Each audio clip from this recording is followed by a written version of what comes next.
troubled legacy, colonialism, and its aftermath.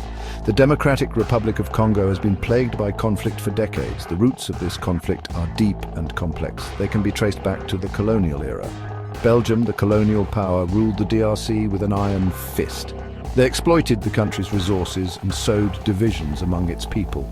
After independence in 1960, the DRC descended into chaos. A series of coups and dictatorships followed. The most infamous was the rule of Mobutu Sese Seko. His regime was characterized by corruption, mismanagement, and human rights abuses. This turbulent history left the DRC weak and vulnerable. The Rwandan genocide of 1994 added fuel to the fire. Hutu extremists massacred hundreds of thousands of Tutsis and moderate Hutus. This led to a massive influx of refugees into eastern DRC. Among them were members of the Interahamwe militia, responsible for the genocide. The presence of these armed groups destabilized the region. They preyed on the local population and ignited new conflicts. The DRC became a haven for armed groups from neighboring countries. It became a battleground for proxy wars. The tinderbox ignites ethnicity and regional dynamics. Ethnic tensions have played a significant role in the DRC conflict. The country is home to over 200 ethnic groups. Colonialism exacerbated these divisions using a divide-and-rule strategy. This created a legacy of mistrust and animosity. The Rwandan genocide further inflamed ethnic tensions. The presence of Hutu militias in the DRC led to reprisals against Congolese Tutsis. This sparked a cycle of violence and revenge. The M23 rebel group, largely composed of Congolese Tutsis, emerged in this context. Rwanda, a neighboring country with a Tutsi-led government, has been accused of supporting the M23.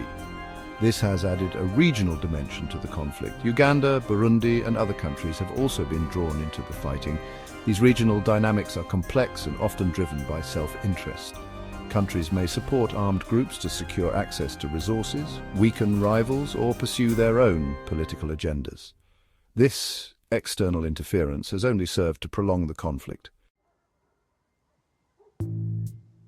The spoils of war, natural resources and greed. The DRC is incredibly rich in natural resources. It possesses vast reserves of gold, diamonds, coltan, cobalt, and other valuable minerals. These resources have been both a blessing and a curse for the country. On the one hand, these resources have the potential to bring prosperity and development. On the other hand, they have fueled greed and conflict. Armed groups, both domestic and foreign, have exploited these resources to finance their operations. The fight for control of these resources has become a major driver of the conflict. Armed groups compete for mining areas, smuggling routes, and profits. This has led to widespread human rights abuses, including forced labor, child soldiery, and sexual violence. The international community has a responsibility to address this issue. Measures are needed to ensure that the trade in natural resources does not fuel conflict. This includes promoting transparency, accountability, and responsible sourcing practices. A call for peace, addressing the crisis and seeking solutions. The humanitarian consequences of the DRC conflict have been devastating. Millions have been displaced from their homes. Thousands have been killed or injured. Sexual violence is rampant.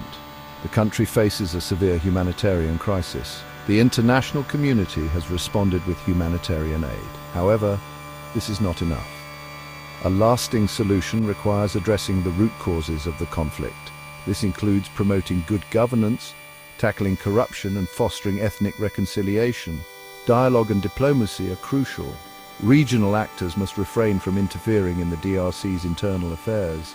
The international community should support initiatives aimed at peace building and reconciliation.